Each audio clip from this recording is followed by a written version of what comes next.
welcome to another podcast on lead-acid batteries. In today's Q&A session, we have Ramesh Natarajan, a veteran with over 42 years of hands-on experience, having an insightful conversation with a guest who is asking him a lot of technical questions. Hope you find this podcast useful to your business. Do visit www.rameshnatarajan.in to stay connected. Hello and welcome to today's episode of my podcast. Today I have with me Mr. Avnish Arora, a dear friend of mine who has a vast experience in marketing and sales on an all India level in the field of batteries and related equipments. He specializes in creating value innovation and strategy implementation in this area. He was associated with HBL, a large and reputed company based in India. He worked there for 25 years at a senior management level and was directly reporting to the chairman and managing director till he chose to hang his boots on 31st December 2021. Though he was handling marketing function, he has a lot of knowledge about production, process, projects, vendor development, servicing, and other related areas. He has in-depth domain knowledge with experience in key industrial segments of telecom, railways, defense, data centers, large industrial UPS systems, and EVs, to name a few. During his tenure, he has dealt with the widest range of electrochemistries of batteries for diverse applications. He is presently helping companies to market lead-acid and lithium-ion batteries to niche customers. I've been in regular touch with Avnish ji for many years, and we decided to do a podcast today on an important process which is not given its due importance. Avnish ji, you have chosen a very good topic for today's discussion, and we can now proceed with your queries. Sir, thank you for your rather magnanimous introduction. I am indebted. Today I want to discuss with you on the topic of pickling. Since you mentioned during one of our interactions that pickling of tubular positive plate batteries impacts battery quality. So how important is pickling as an operation? It's a very important operation. It's very important. In fact, I would say it's a crucial operation which affects battery performance as well as life. Sir, I have visited many small battery industries and noticed that the operation is carried out as a batch process in an extremely casual manner. Plates are just kept dipped in a tank containing sulfuric acid for a fixed duration, generally, and then removed. If it is so important as you have mentioned, then why this casual approach? Before I answer your question, let me briefly explain the process of plate manufacture. See, lead alloy is melted in a heated furnace and the grids are cast. When we talk of pickling as a process, we are talking about industrial batteries with tubular positive plates. Because if it is an automotive, we have both the grids of the mesh structure and both are pasted.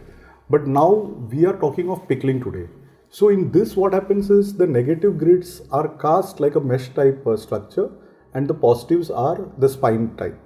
So once the molten lead is cast as mesh type grids for negative plates and spine for positive plates, the mesh type grids are taken to a pasting section. In this section, what happens is we make a paste using lead oxide, chemicals, water and acid, and that paste which has been made in the mixing section is applied to the negative grid mesh structure. So when we apply this paste, that paste is the active material which is lead sulfate, because lead oxide is mixed with H2SO4, so it has become lead sulfate, and that is applied on the negatives. Now, to ensure that the lead sulfate is of the type which we require, we use water and sulfuric acid as per a specified quantity. And the sulfuric acid, again, what is used is of a defined specific gravity. So because we have a defined quantity of water and sulfuric acid, and we have a defined specific gravity for the sulfuric acid, so the sulfation is as desired and is consistent always. In the case of positive spine grids, we use a tubular bag within which we fill the lead oxide powder. Now after this powder has been filled, we put it into a tank where there is sulfuric acid. And that is how that PBO, after dipping in that sulfuric acid, it becomes lead sulfate. Now if you want it to be consistent and in a desired manner, like you have done for the negatives, don't you think that that tank should have a specified quantity of acid, of a specified specific gravity at the start and at the end, and that acid has to be in contact for a specified duration so that the sulfation can happen in a desired manner? But when you say that it is just put in a tank containing sulfuric acid, and in such cases the sulfation can vary and the plate quality can be inconsistent. When you take so much care when it comes to negative plates, can we be casual in our approach when we come to positive plate manufacture? Definitely not, sir. Based on what you have just explained, and you have explained it very well, I understand that pickling is a very critical operation. Yes. So, can you define the process parameters, sir, which need to be controlled, or how exactly pickling has to be done? We need to establish the process of pickling based on the available acid volume in the tanks, or one tank with respect to the active material which has to be pickled in each batch. Unfortunately, this cannot be defined or laid down in a standardized manner, since some manufacturers have a single tank and some have individual containers, and again the sizes of these tanks or containers vary from manufacturer to manufacturer. Some manufacturers keep a gap between the plates while pickling, and some keep no gap between the plates.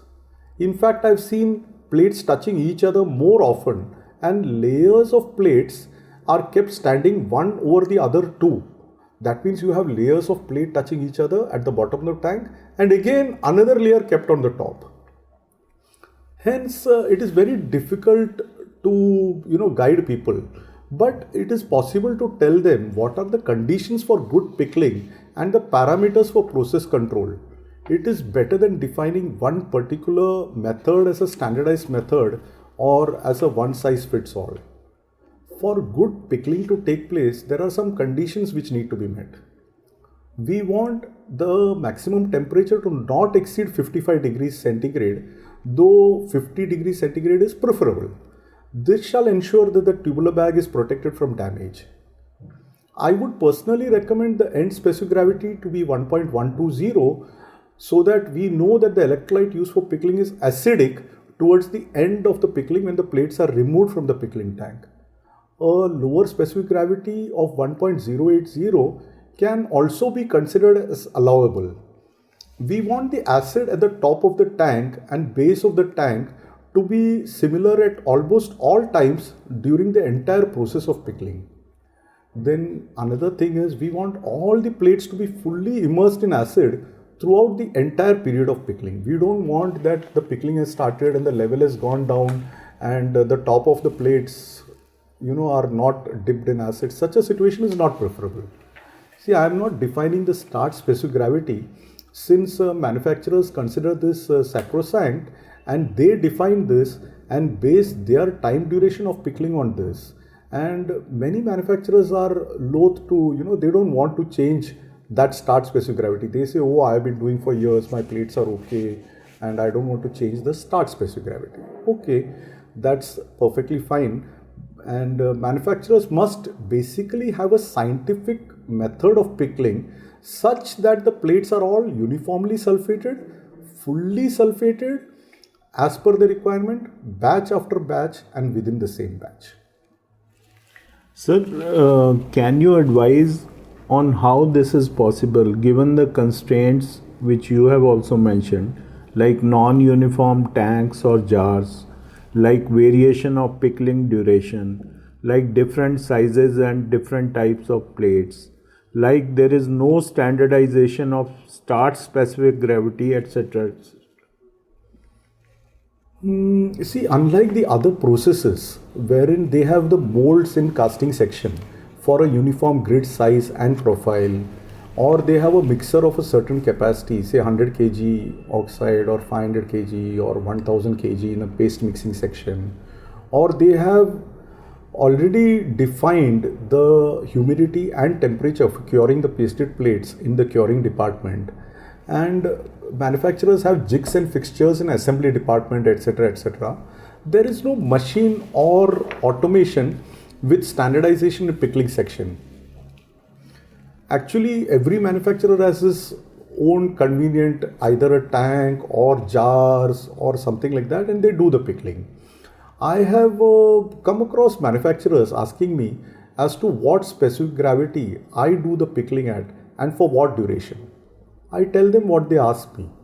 But today we are discussing in detail, and let me tell you the secret of proper pickling.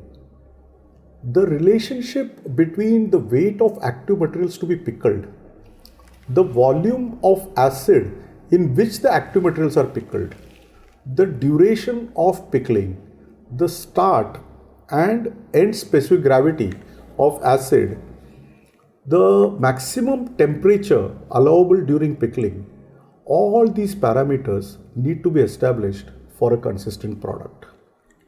Sir, is this to be practically established considering that different manufacturers have their own start specific gravity and you are not defining the start specific gravity? You say that manufacturers want to stick to their own start specific gravity. Has somebody wanted to establish the procedure of pickling? What ideally should be your advice or would be your advice to do so? See, in such cases, I tell them to prepare the sulfuric acid for pickling. The start specific gravity can be of their choice, that is their usual start specific gravity. I then tell them to put the plates in the tank. I tell them to monitor the temperature and specific gravity 15 minutes, 30 minutes, 45 minutes, 60 minutes and hourly thereafter. They need to monitor this till the end of pickling for the duration defined by them, and then they have to continue the pickling for 3 hours thereafter and also monitor during those 3 hours. I hope you understood what I meant. What I mean is you start the pickling at the specific gravity which you have decided and you keep monitoring these parameters. Suppose you have decided to pickle for 8 hours, you continue doing it for 11 hours. Suppose you are doing for 12 hours normally, I would say the first time you please do it for 15 hours and monitor all these. Now, what I am telling now is for people who do not want to actually go by the method what I am following or the tank which I am using. If they have their own tanks, their own method, their own start specific gravity, this is for them. Now, after doing this, if they find that the specific gravity continues to fall after the defined duration of pickling, but remains above the specified end specific gravity of 1.120, it means the duration of pickling has to be increased. It means the pickling is continuing and needs more time, because we find that the specific gravity is falling after his 8 or 12 hours of defined duration. If the gravity is going a bit below 1.120, the manufacturer may consider increasing the start specific gravity also. However, the temperature will have to be monitored, because the moment he increases the specific gravity, there is a possibility of the temperature going above 50-55. In which case, if it is going above, he has to increase the volume and not the start specific gravity, or he has to reduce the active material. That means put less number of plates. Now, this was one possibility. Let us consider another possibility.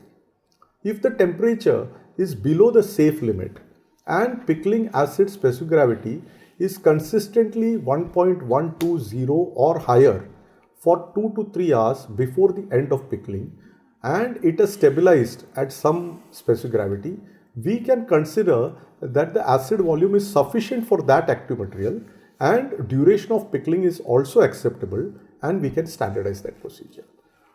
The volume of acid and active material has to be noted. If the gravity towards the end is much above 1.120, then the volume can be reduced if he wants to, or he can reduce the start specific gravity, or he can increase the plate quantity, because it shows that the specific gravity is not falling below 1.120. It is sufficient enough for pickling all those plates. The plates in such a scenario need to be tested in the lab and confirmed as meeting the sulfation criteria. Basically, the standardization of the procedure helps in consistency of the product, and the assembled battery performs well on the field. Now, we do not want a scenario of the type which I shall now explain to you. This is the third type of scenario. In this case, the specific gravity reaches 1.120 at the end of 2 or 3 hours of pickling, and the specific gravity drops down to 1.050 or lower in another 2-3 hours and remains constant at 1.050 or lower specific gravity thereafter. In this case, the manufacturer wanted the pickling to go on for 8 hours, but what has happened? Within 2 to 3 hours, the acid has reached 1.050 or lower, which is, it is almost like water, and there is no pickling going on. Though he's put it for 8 hours, in 2 to 3 hours, whatever acid is available for the active material, that has been absorbed, and now there is no pickling going on. It means the acid is insufficient, and though the plates are dipped in acid for 12 hours, overnight, or 8 hours, or whatever it is, the pickling has stopped long back. It has stopped at the end of 2 to 3 hours. In such cases, the acid volume has to be increased, or the plate quantity has to be reduced, or the start specific gravity has to be increased. But whenever you are increasing the start specific gravity, you have to monitor the temperature, because when you are increasing the start specific gravity, there can be a vigorous reaction as soon as the plates are put, and there can be a rise in temperature, which is not at all desirable. Now, you have understood all these three scenarios. The best scenario is also clearly explained to you. Now, once you have standardized on the procedure, after understanding what is the best case scenario, if you are putting say 500 plates of 150 mm height in one tank or a series of available jars, and starting with say 1200 specific gravity, 1.200 specific gravity, and you are ending with 1.120 specific gravity, and you have established this as your standard operating procedure, you must ensure that you must not put more battery plates in this tank the next day. If you are putting 200 mm plates the next day, then the quantity of the plates must be such that the active material of 150 mm quantity, which you have put and standardized the procedure, that matches the active material of the lesser number of 200 mm plates that you put today. Now, the plates must remain cool throughout the process, and they must not get heated up beyond the 55 degrees at any time during the process, since the tubular bags can get damaged. Tubular bags are made using a fabric coated with resin. Hence, it is always good to keep a gap between the plates, because it allows for some ventilation and keeps the plates cooler, though this is often not done by the manufacturers. Manufacturers often immerse the plates such that the plates touch one another. So here one has to be very careful about the temperature.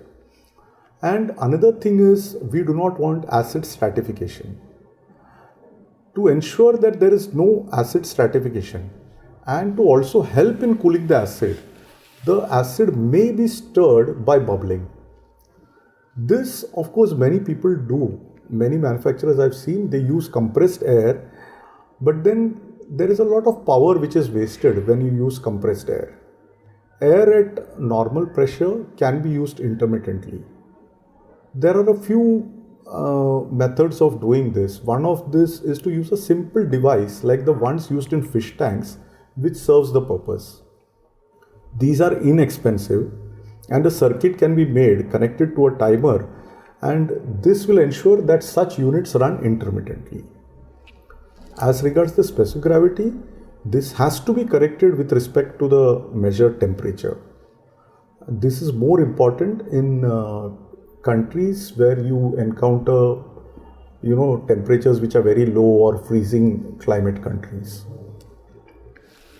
Sir, you have explained very well and in a lot of details about pickling.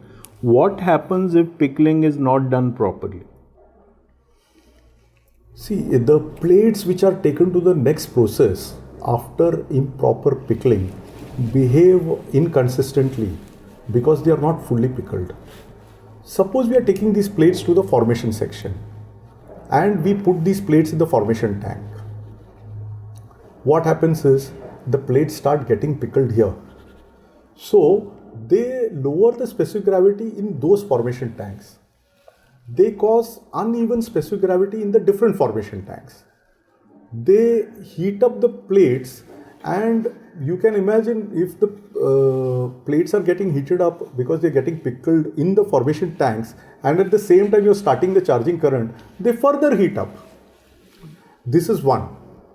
Another scenario is if the manufacturer decides not to do the formation. He says, I don't want to do the formation, and he starts assembly of the battery with green unformed plates. Here the situation is still worse. In this case, the plates start getting pickled in the battery containers wherein the acid volume is low. It is even lesser than the formation tanks. In such batteries, once the acid is filled and the pickling starts, the temperature starts going up. The specific gravity falls drastically in those cells which are having non-pickled or less pickled plates. The initial charging starts with the inconsistency of filled acid specific gravity in the various cells at the start of charging itself. So suppose you have filled in 1.160 in all the cells, and maybe cell 3 and cell 5 is having less pickled plates. The pickling starts that 1.160 can be going down to 1.120 or 1.080 depending on how much the plate is pickled. You imagine now when he starts the charging, the cell 3, 5, both this 3 and 5 have started with a lesser gravity and the others have started with a correct gravity. And naturally you are going to have variations. The operator in this case ends up adjusting the final specific gravity in the individual cell towards the end of charge. Now at that time it is very time consuming, it is labor intensive. Now I'll tell you what happens. The battery has to be kept on charge and bubbling for this adjustment. You're wasting electrical power. The batteries are getting heated up unnecessarily at this stage because you're overcharging basically. The operator adjusts the gravity without relating specific gravity to temperature.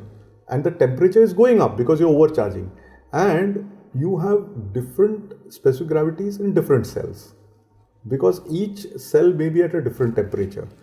Now the voltage of the individual cells are different since voltage is related to specific gravity. Now if it is a heat seal battery, you cannot measure the individual cell voltages. You measure a total voltage. Again, the warranty claims naturally are higher since such batteries with varying cell performance, they will have a shorter life. So in conclusion, I can say that improper pickling leads to improper charging in the next stage, and it creates unnecessary problems which are actually avoidable. If you have done a proper pickling, you don't have a problem in the charging, and because you don't have a problem in the charging, you don't have a problem with the batteries. So the performance of the batteries are then consistent, and you have a better life from batteries which give a good performance where all cells are proper. So both battery life and performance are affected due to improper pickling. Sir, excellent. So pickling is such an important process which actually defines the battery life as well as the battery performance if it is done properly. Thank you so very much for explaining in detail and in rather I would say fundamentally basic manner this extremely important process, sir. I hope the listeners will benefit greatly from this episode. Thank you very much, Avnish ji. You have asked such probing and interesting questions. I am sure it will benefit a lot of battery manufacturers. I hope this episode was useful, and I would like to thank all the listeners for tuning into my podcast. Thank you. Please do visit www.rameshnatrajan.in. Keep yourself updated about our new releases by hitting the subscribe button.